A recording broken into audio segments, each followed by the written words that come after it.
If you weren't alive yet to see it all happen in real time, the early 2000s saw quite possibly the single largest tectonic shift in the gaming industry, in that the games coming out started to appeal to an older, more mature audience.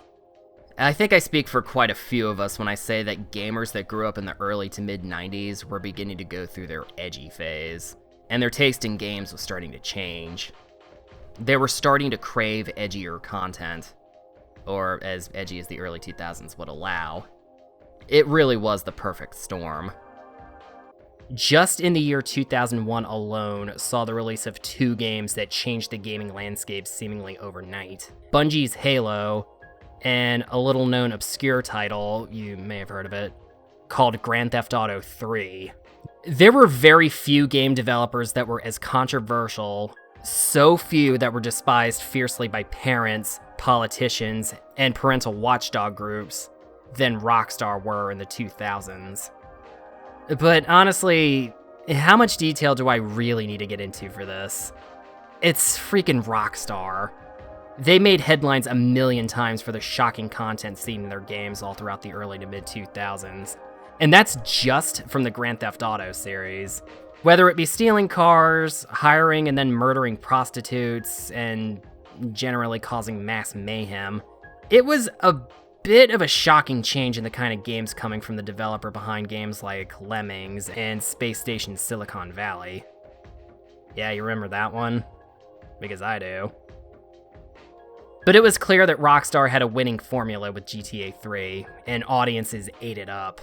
And I believe it was in no small part to how controversial it was. But for as controversial as GTA 3 and its 2002 follow-up Vice City were, and for as heavy as the themes would sometimes be in those games, they were very unabashed, tongue-in-cheek parodies of American entertainment and culture, and they knew when to be lighthearted.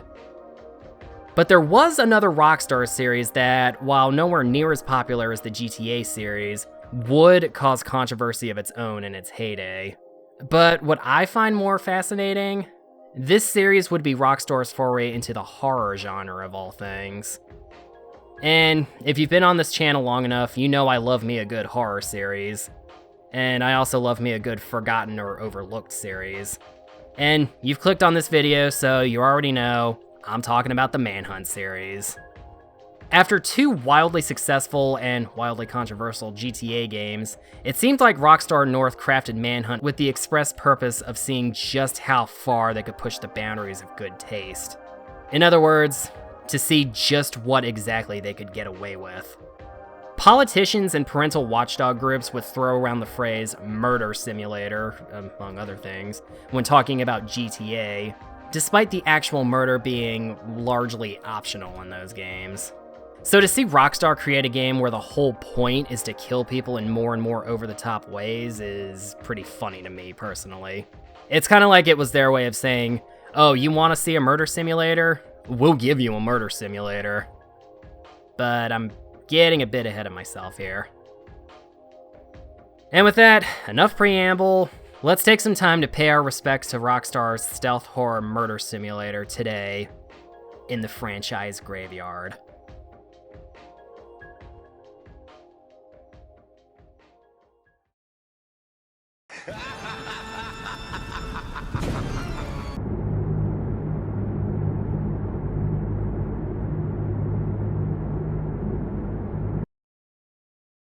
Well, let's start where I always start, with the first game in the series. Released in late 2003, the First Manhunt puts players in the role of a death row inmate, James Earl Cash.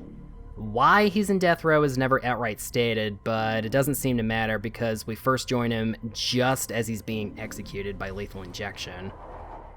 Except he's not, because behind the scenes, he was arranged to just be sedated and declared as dead to the rest of the world.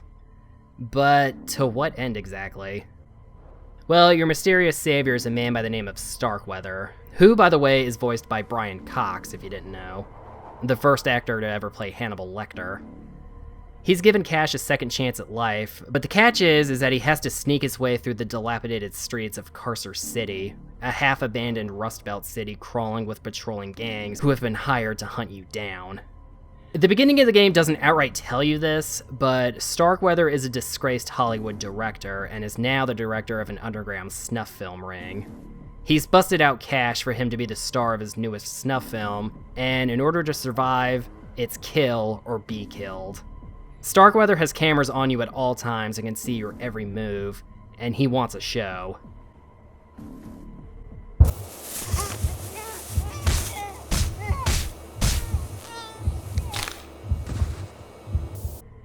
Which leads us very smoothly into the gameplay, and why this game was so controversial. The gameplay loop involves you entering a small linear level, being given some sort of objective to complete. Get a key or get a gate open, that kind of thing. But the moment-to-moment gameplay and what it entails was what really ruffled everybody's feathers when this game first came out. This is a stealth game, so in order to advance through the game, you will have to deal with your enemies, these roving gangs hired by Starkweather, stealthily. There are makeshift single-use weapons scattered about levels like wires and plastic bags. And when you sneak up to an enemy while you have it equipped and readied, you activate a stealth kill animation. And the longer you have the button held down while sneaking closely behind an enemy, the more violent and over the top the kill is.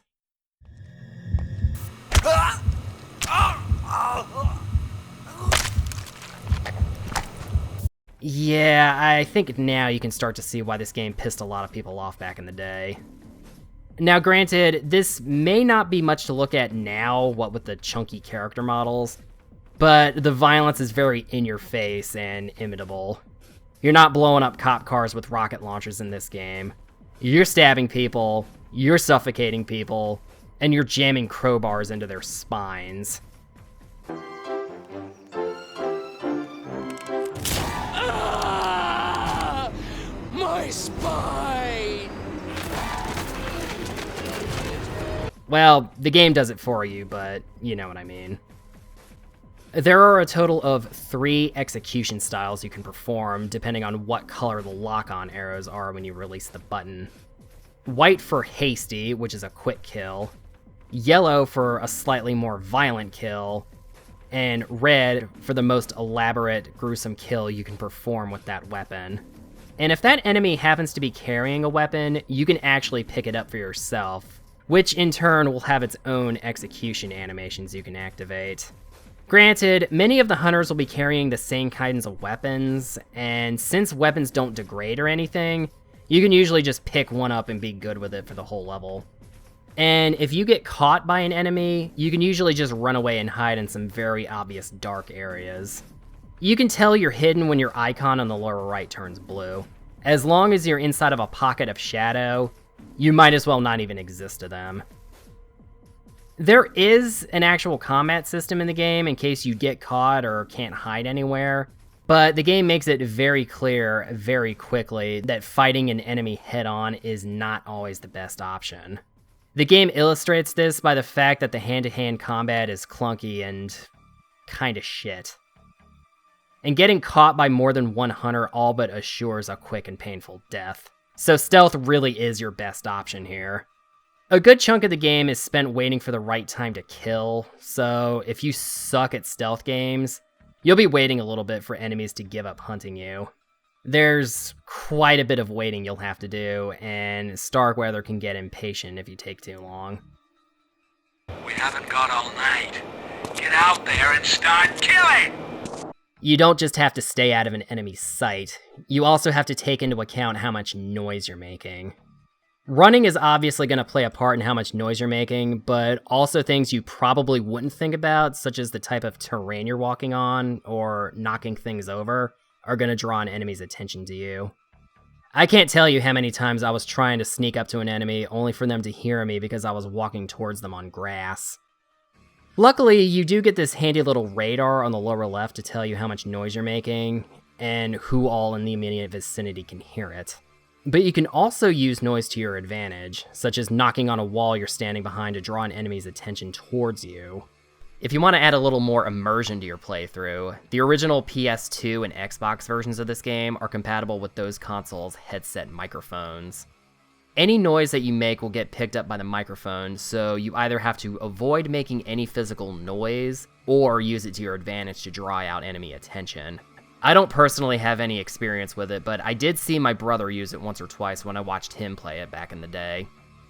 It's also wise to split up your enemies as much as you can so you can deal with them one by one. You can also throw certain objects like bricks, empty glass bottles, even severed heads that you've taken off of hunters to attract or distract enemies.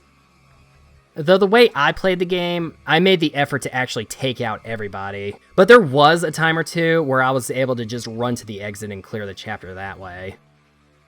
Now, I think I should go ahead and touch on this, as I'm sure you're bound to have noticed it by now. What you're seeing me play here is my physical PS2 copy. I was gonna try and get the Steam version I have going for this video, but from what I've gathered, it's kind of a nightmare to get running properly on Windows 10. I'd figure it'd be easier to just use my PS2 copy, but since my PS2 seems to have lost its ability to read memory cards, what you're seeing here is my physical PS2 disc running through an emulator. As a result, there's this weird glitch where you'll see the lighting popping in through the walls.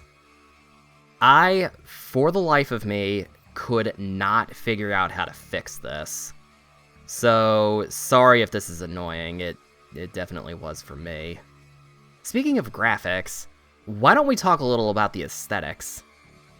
Carcer City is a half-abandoned Rust Belt city, and for a large chunk of the game, you'll be running, and sneaking, through empty streets, abandoned buildings, and other abandoned areas like a zoo and a shopping mall. Manhunt runs on the Renderware engine, the same engine that GTA 3 and Vice City ran on. Those games weren't exactly known for their cutting-edge graphics, even for their time, but here, the environments genuinely look creepy, detailed, and tense. Even though the character models still look a bit chunky, there is a noticeable increase in detail compared to GTA. Manhunt definitely looks a bit more visually in line with a PS2 game that came out in 2003, though that may not be the most fair comparison in the world since the GTA games were big open sandbox games with lots of NPCs and car models. And Manhunt is a more linear affair with only a handful of character design types and smaller, less open areas. But because of that, they were able to make the game look a bit prettier compared to the previous two GTA games. Or should I be saying uglier? I don't know. The one thing I didn't notice until after I finished the first chapter is that you can turn off subtitles and film grain. I usually turn off subtitles when I do these videos if I have a choice, so they're not too distracting for those of you watching. And I always turn off film grain in games because I never found that to be an appealing effect. It's like, why do you want to actively make your game look uglier? Ugh, away with you. But you know what? For what it is, I think this setting is charming as hell, and it works perfectly for a horror game. Or at least a horror-adjacent game. Speaking personally for a moment, I've always been super fascinated by abandoned buildings and cities from a viewer perspective, and it's something I don't see horror games without any kind of paranormal or supernatural element take place in, as much as I would like. I think this is one of the reasons why I loved Condemned Criminal Origins as much as I do. That kind of setting without any kind of ghosts or monster enemies is intriguing to me. I mean, yeah, Condemned gets kind of freaky towards the end, but for the first good chunk of that game, you're just running around beating up deranged hobos with metal pipes in trashed, long-abandoned urban environments. Chances are there are horror games without supernatural elements, and I've missed them, so if you know of any horror games like that, do let me know about them in the comment section. Despite this being a bit more down-to-earth than other horror games, there's still a healthy amount of blood and gore. One level 3 kill has you choking a dude out with a baseball bat, and then hitting a home run against their head like a baseball, which then causes their head to explode into big meaty chunks. You can even see these big meaty chunks landing on a wall and then falling off of it with gravity. It's pretty gnarly. Yeah, it's tame as hell by today's standards, but in 2003, we hadn't really seen violence and gore in a console game to this extent. Especially since you're doing it to another human being instead of like a zombie or a hell demon. Even GTA didn't take the violence quite this far. And to think this series still wouldn't be Rockstar's biggest controversy. Something I think should not go understated is the game's sound design, namely in its voice acting. I already mentioned Brian Cox as the director, but the hunter gangs you'll be, well, hunting also deliver solid performances as well. They say some really interesting things whether they're hunting you or simply standing around. I actually found some enjoyment in just hearing what they had to say. I got a nose for the damned, and it's telling me that you're here somewhere. Look, guys! I ain't taking this shit on my lonesome! Can someone tell me what the just happened? And since we're talking about the hunter gangs, I guess this is a good segue to loop back over to talking about the gameplay. The story has you going up against different groups of hunters in different parts of the city, each with their own unique theme. You go up against gangs made up of common street trash, to neo-Nazis, Satan worshippers, and actual mentally disturbed psychos, some of whom are seen wearing dresses. I don't know if you could get away with showing mentally disturbed men wearing dresses in video games these days. You're unlikely to offend someone. As I stated earlier, for about the first half of the game, the name of the game is stalking enemies from the shadows, sneaking up behind them with a weapon, holding it for just the right moment if you're going after the most gruesome kill possible, and watch the man go to work. Some doors may require you to press a button somewhere in the level, or use a crowbar or a machete to cut off a rope or break loose a chain that's holding it closed. One level has you piloting a magnetic crane and pulling a fridge and dropping it onto hunters that are shooting at you. This is actually where my emulator glitched up and I had to turn off some speed hacks that I didn't know were on just to get it working again. You see, this is the kind of bugs I was talking about earlier. Apparently in the PC version, this just soft locks, and I didn't feel asked to look up how to fix that. So the game does try to sprinkle in some actual objectives for the player to complete. Without getting too deep into spoilers, one chapter has you attempting to rescue 4 of Cash's family members that were also captured by Starkweather. You have to execute the gang member holding the gun before they spot you, because if you're spotted, they'll immediately execute the family member. Ouch! And let me tell you, trying to free all 4 of them definitely took me a few attempts. You technically only have to save one of them to clear the chapter, but why should any of them die? It's roughly around this part of the game where they introduce guns into the gameplay. Earlier, it's possible to get your hands on a nail gun, but it's around here where actual honest-to-God guns are seen and can be used by the player. This tends to be a bit of a sour note with the people who played this game back in the day. There gets to a point in the game where all of the enemies have guns, and instead of sneaking through levels and quietly taking out your enemies, you're now just running through the levels and blasting your way through. Anyway, I started blasting. Bang! Bang! Some of the levels more or less turn the game into a cover shooter. And since this was 2003 when no one had really nailed the cover shooter formula yet, you can guess how stiff this can feel. You're just hiding behind cover, popping out, and locking onto an enemy and trading shots with them until you've gotten them all. And since you take guns with you after levels up to a certain point, you really can just make a beeline to the next enemy and gun them down. And if they happen to have a gun, even better, you can just take them once yours runs out of ammo. You get the option to lock onto an enemy's head for a one-hit kill if you're close enough to them. You can also free aim, but I never used it because I found it to be way too unreliable and I never hit anything with it. The lock-on is useful enough, so I just used that almost exclusively. But then, once that certain point is up, you'll be reduced to no weapons again, and will have to rely on stealth again for a bit until you find and take out another enemy with a gun. The stealth aspect isn't totally lost after this point, but getting shot takes a huge chunk of your health, so I wouldn't say that the guns make the game too easy. But I think their inclusion in the first place was what pissed a lot of people off, because I hear people trash talk these sections online a lot. Having played these sections myself, I personally didn't mind them, even if the aiming controls were a bit on the stiff side, but that's just me. I'm gonna be honest. Aside from the game's story, which I don't usually cover in my videos because I want to leave something for people to be curious about should they decide to play these games for themselves, I think I've covered just about everything about this game. Well, I mean, aside from the fact that this game is in a shared universe with the GTA games. Yeah, I'm being completely serious. Manhunt, the first one anyway, takes place in the same universe as the Grand Theft Auto series. GTA 3 mentions a police chief from Carcer City who gets acquitted of corruption charges, as he gets referenced in Manhunt as well. And he gets referenced in Manhunt as well. Linked to this ring is Carcer City's own police chief, Gary Schaefer, whose lawyer stated that he intends to plead not guilty. So I'm sitting here reading the Liberty Tree, and it says, in nearby Carcer City, good day for law and order as Police Chief Gary Schaefer was cleared of corruption charges in a controversial decision by the court. Let's hope those missing witnesses turn up safe and sound. And GTA 5 just straight up references Carcer City. Mikey, bro, what was your first bank score? 88, outskirts of Carcer City. Took a small franchise for 10G. Yeah, things were easier back then. So that's pretty fun.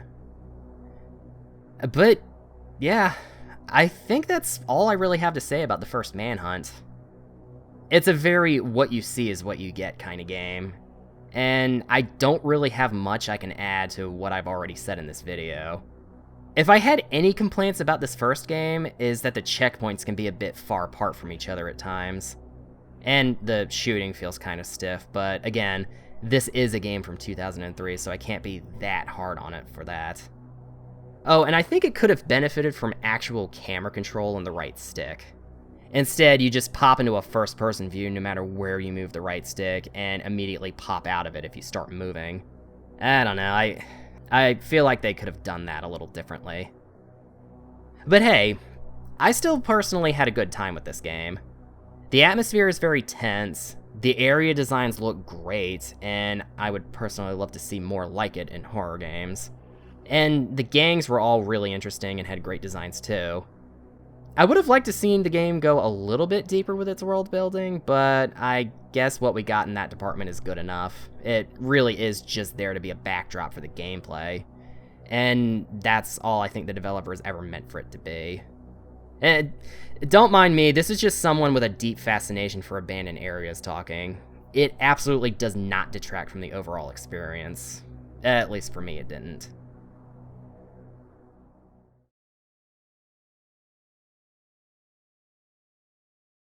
Manhunt received relatively favorable review scores from gaming publications when it initially launched on PS2. The Xbox and PC versions came later and also scored about as well. The publications from countries that could actually legally buy the game anyway. While the game was able to sail right through the US market no problem, other countries weren't so lucky. The game's violent content caused it to be outright banned in multiple countries such as New Zealand, Saudi Arabia, Germany, and South Korea. Australia originally allowed sale of it, but was then yanked off of shelves less than a year later, and made it outright illegal to own a copy, due in no small part to a real-world murder in the UK that was allegedly influenced by the game. I'm gonna be real with you. I don't feel super comfortable covering details of a real-life murder that occurred inspired by a video game that I'm covering. Or, at the very least, had a factor in said real-life murder that involved the death of a teenage boy. Plus, this video series is called Franchise Graveyard, so I really feel like it would be in bad taste. So, yeah, sorry. While Manhunt wasn't an enormous seller, it did manage to gain a cult following, and the PS2 version did sell well enough to get a greatest hits release. Rockstar appears to have had enough motivation to begin work on a sequel shortly after it had shipped. Though it wouldn't be developed by Rockstar North this time, as by this time, they had their hands full developing the behemoth that was GTA San Andreas. No, this time development would be handled at first by Austrian studio Rockstar Vienna, before the studio was shuttered and development duties would be handed over to Rockstar London. Manhunt the First saw a release on PS2 initially, and then was eventually followed on by the original Xbox and PC. Manhunt 2 would see a release again on PS2, but also on the PSP and, oddly enough, the Nintendo Wii. And if that's not a segue to start talking about the pre-release controversy, then I don't know what is. Yeah, I said pre-release controversy. Many politicians attempted to have the game banned before it even came out, and that's not even the big one. Manhunt 2 was originally slated for a July 2007 release, but 1 month before then, the ESRB, the rating board responsible for assigning age ratings to games released in North America, officially rated the game with an adults-only rating. For those of you watching this video that don't live in North America, this rating is seen by developers and publishers as something of a cursed branding for their games. Because not only do the console manufacturers, Sony, Nintendo, and Microsoft, all refuse to carry AO-rated games on their platforms, many of the big mainstream retailers like Walmart and Target will refuse to sell them at their stores. Not being sold in brick-and-mortar stores, hell, not even being allowed on consoles at all, would obviously hurt sales. So, Rockstar did the only thing that they could do in that situation, and that was to tone the game down to an M for mature rating. It's not ideal, but at least the game would be allowed for sale. And you'd best believe I'll be coming back to this topic later. Manhunt 2 does not continue the story from the previous game, and instead takes players to a new setting, the town of Cottonmouth, and focuses on a new cast of characters. You are Daniel Lamb, an inmate at Dixmoor Asylum for the criminally insane. Why he's an inmate is not immediately stated. Hell, even he doesn't know why at first. Daniel has amnesia and can barely remember anything up to this point, but before we can try and figure out what's going on, a strong lightning storm knocks out the power to the asylum long enough to cause a mass jailbreak. Using this as a chance to escape and hopefully figure out what exactly is going on, Daniel and his friend Leo break out of the asylum and into the city of Cottonmouth to get some answers. Luckily, Daniel remembers where he used to live, and it's here we discover that the two of them are being hunted down by a shadowy organization known as the Project. The story takes some really dark turns and includes themes of mind control, government experiments, and mental illness. I don't think it's too much of a stretch to say that this is by far Rockstar's darkest game, even more so than the first Manhunt. There's more of a psychological element at play here that the first game didn't quite have. Some of this crap is downright uncomfortable, in the best way possible. This game also actually bothers to develop the backstories behind Daniel and Leo, as opposed to the first game, where we barely knew anything about Cash going in, and barely knew that much more by the end of the game. There's even a few flashback levels where you get to play as Leo, so that's pretty cool. Some of the others you're locked in here with are violently insane, and it doesn't seem like Daniel is, so immediately, he's in danger of not only the other inmates, but even the orderlies as well. So you'll sneak through the shadows, waiting for the right time to sneak up on those hunting you, and...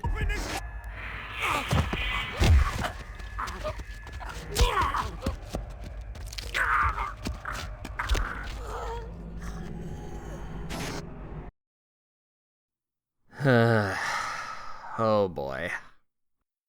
Okay, so remember how I said that this game was censored? Well, in order for the game to be allowed to be sold at all in North America, Rockstar had to tone down the game's violence. This was done in a variety of ways, like executions being toned down or outright removed, certain weapons not appearing in levels, the scoring system from the previous game is gone now, and even certain lines of dialogue being replaced. But the biggest and most obvious censorship of all of this, every execution has this god-awful screen filter placed over it, obscuring your view of the kill animation.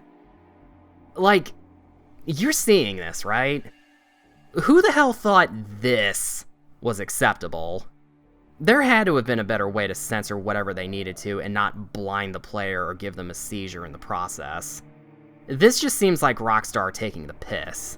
Like, they were told to censor it and intentionally went overboard with it to stick it to someone. Then again, I doubt Rockstar would want to intentionally sabotage their own game, so who knows. This is probably the most infamous thing about Manhunt 2, the lengths that Rockstar had to go through to get this game re-rated and be legally allowed to sell. But it's here where I think they went a little overboard. Because the animations still play, you're obviously still wasting these guys, but now you just get an epileptic seizure while doing it. Like, I'm almost afraid to even show too many of these. Who the hell thought screen filters to this extent was acceptable? Nah, I can't make you watch all of this. So, fun fact, in 2009, Rockstar actually released an uncensored version of the game exclusively on PC. So, for a time, you could actually buy an uncensored version legally and play it the way it was meant to be played. Until it was delisted years later.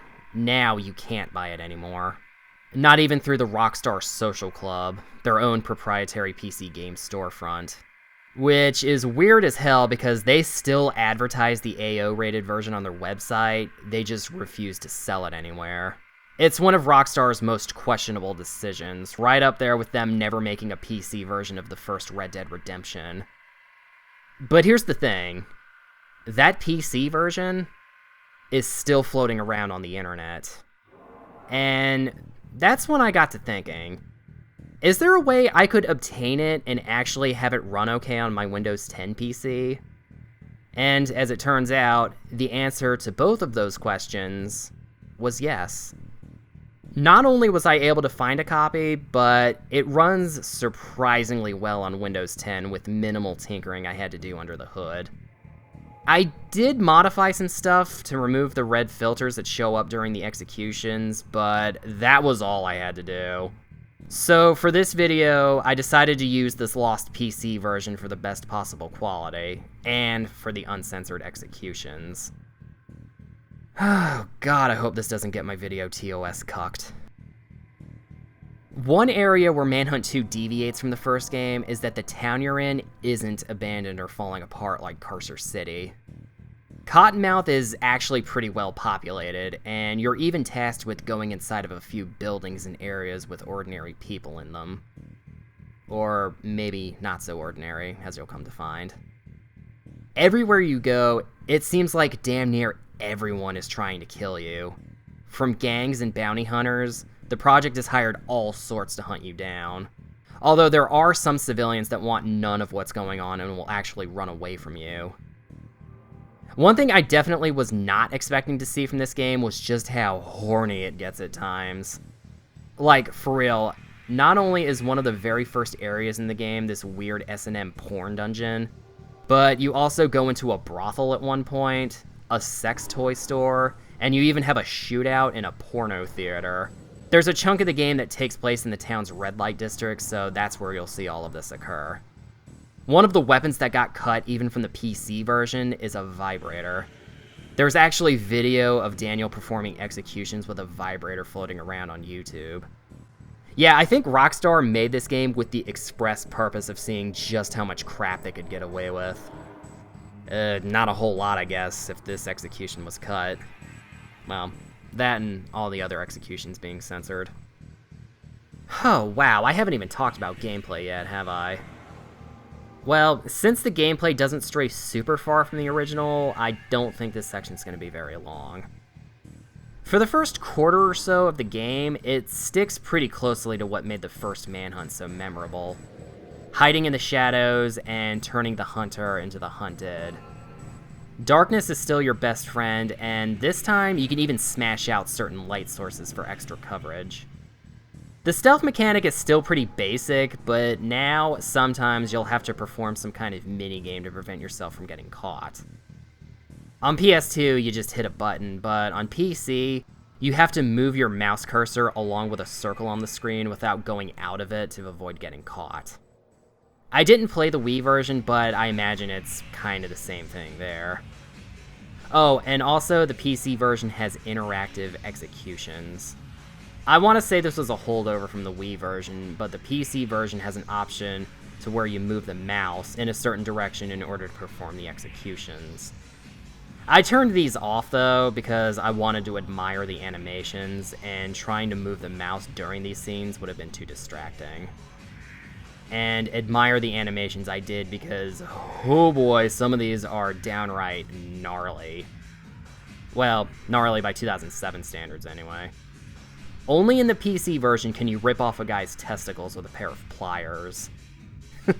It's pretty funny how video game violence that was considered offensive back then has been topped again and again by games of today. The big new addition is the ability to kill your enemies using the environment.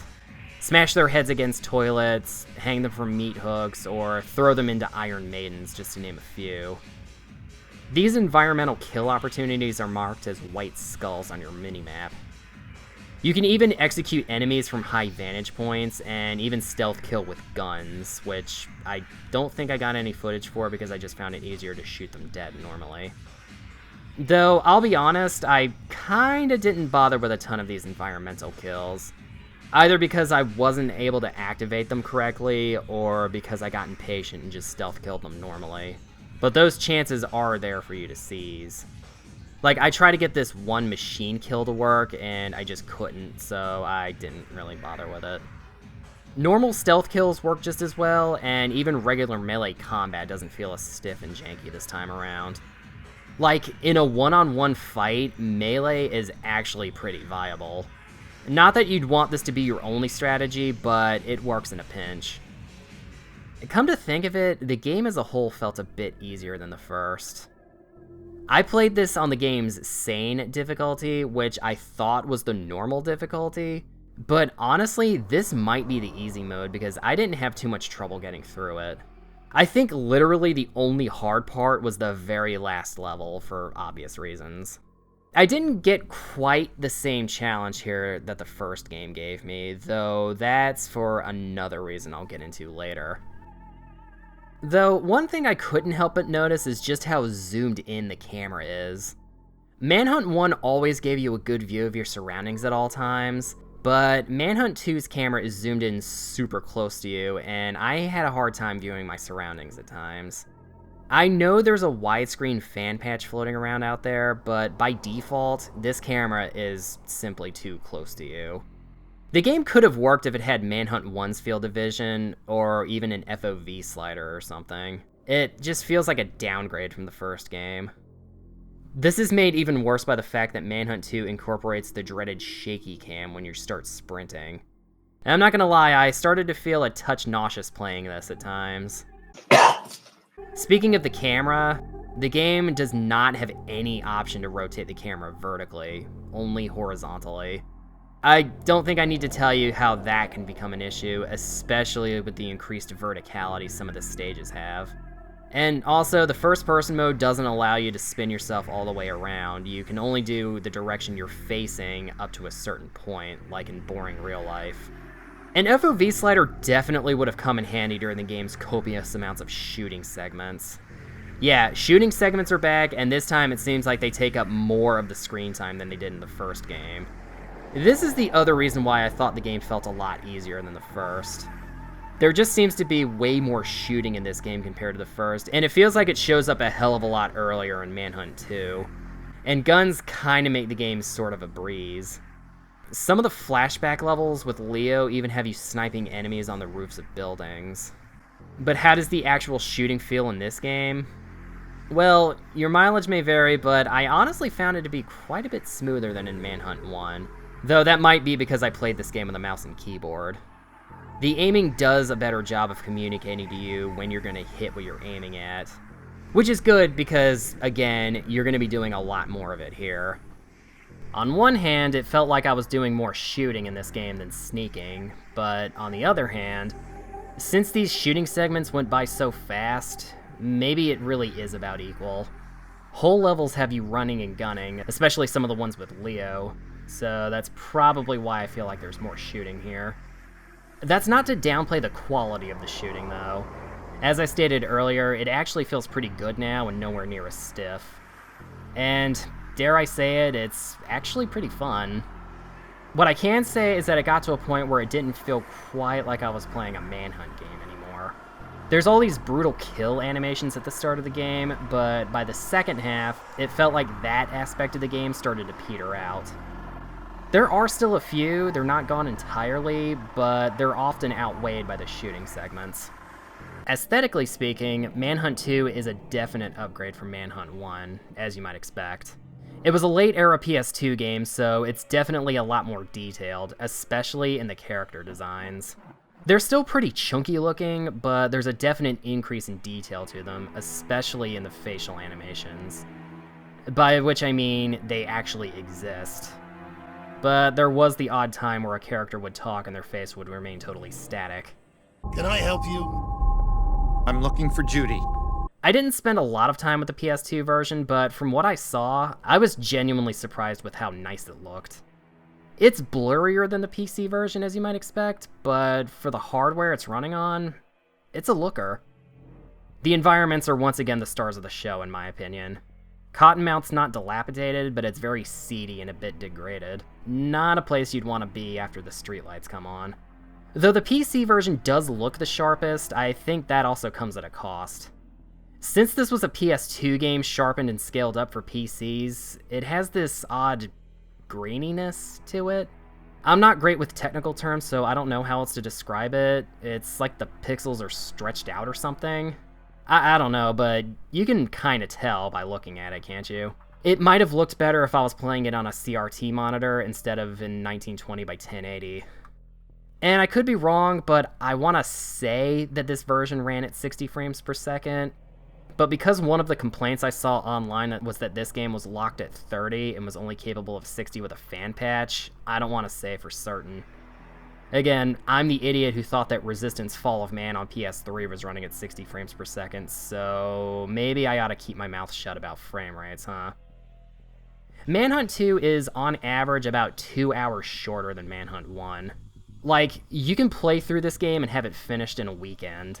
Part of it is because it definitely felt a lot easier than the first game. There wasn't anything like the save your family challenges from the first game here. But also because the stages felt a lot smaller and less open. Manhunt 1 was already pretty linear, but it felt like the levels were a bit larger with more areas to run and hide. Compared to that, Manhunt 2's levels are definitely smaller, especially in levels where you have to do a lot of shooting, and that'll be the last time I mention the shooting in this video. Manhunt 2 was not a commercial success. I have no doubt that a reason why was due to it being banned in multiple countries, but professional reviews for it were more on the mixed side than even the first game. My own personal guess as to why it flopped is that gamers saw just how extreme and borderline unendurable the censorship was in the console versions, and decided that they didn't even want to bother. It could also be possible that, across the two consoles and the handheld, the PS2 version was a PS2 game released in 2007, a year and a half after the PS3 was already out. The PSP not exactly being a commercial success in and of itself, and the audience for the Wii version just not being there. Any one of these could have been a factor as to why the game flopped, or maybe even all of them together. But it didn't seem like it really mattered to Rockstar though, as just 6 months later they released Grand Theft Auto 4, and as you probably already know, would be a massive seller. As in, selling over 3.5 million copies in its first 24 hours on the market. Massive. And with that, would effectively change the types of games that Rockstar would make going forward. Huge open-world games with team members in the thousands. And Max Payne 3, which is not an open-world game. In the years since the Manhunt series came and went, Rockstar hasn't really made any kind of concrete statements about wanting to bring the series back into the modern age. GTA Online did get a neat little Manhunt-inspired arcade game, but as far as an actual honest-to-God third Manhunt game goes, at this point it seems extremely unlikely. I may even go so far as to say it'll never happen. The Rockstar Games of today is not the same company that existed in the 2000s. They don't rely nearly as much on shock value as they did back then. They're also responsible for some of the biggest and most jaw-dropping open-world games of all time. So going back to smaller, more linear projects probably wouldn't make sense to them. Add to the fact that they seem to be pivoting a hell of a lot more towards a live service model recently with games like GTA Online and Red Dead Online, and that early reports of GTA 6 suggest that that game also appears to be leaning in that direction too, make it look like a Manhunt 3 is just out of the question. Even with those games keeping the lights on at Rockstar, it doesn't look like they're even remotely interested in smaller projects like Manhunt. They even canceled a Bully sequel to make sure they had enough manpower to work on the first Red Dead Redemption. Not to mention, these games were never really big sellers in the first place. And they weren't exactly critical darlings either. And not just in comparison to GTA and Red Dead, that just wouldn't be fair, but I mean in general. It's entirely possible that they just don't see the point in reviving a series that never really sold crazy numbers to begin with. And at the end of the day, if Rockstar, like any other business on Earth, doesn't see sales potential in something, they're not gonna want to do it. So I think the reality of the situation is that Rockstar is just gonna leave this series buried in the franchise graveyard.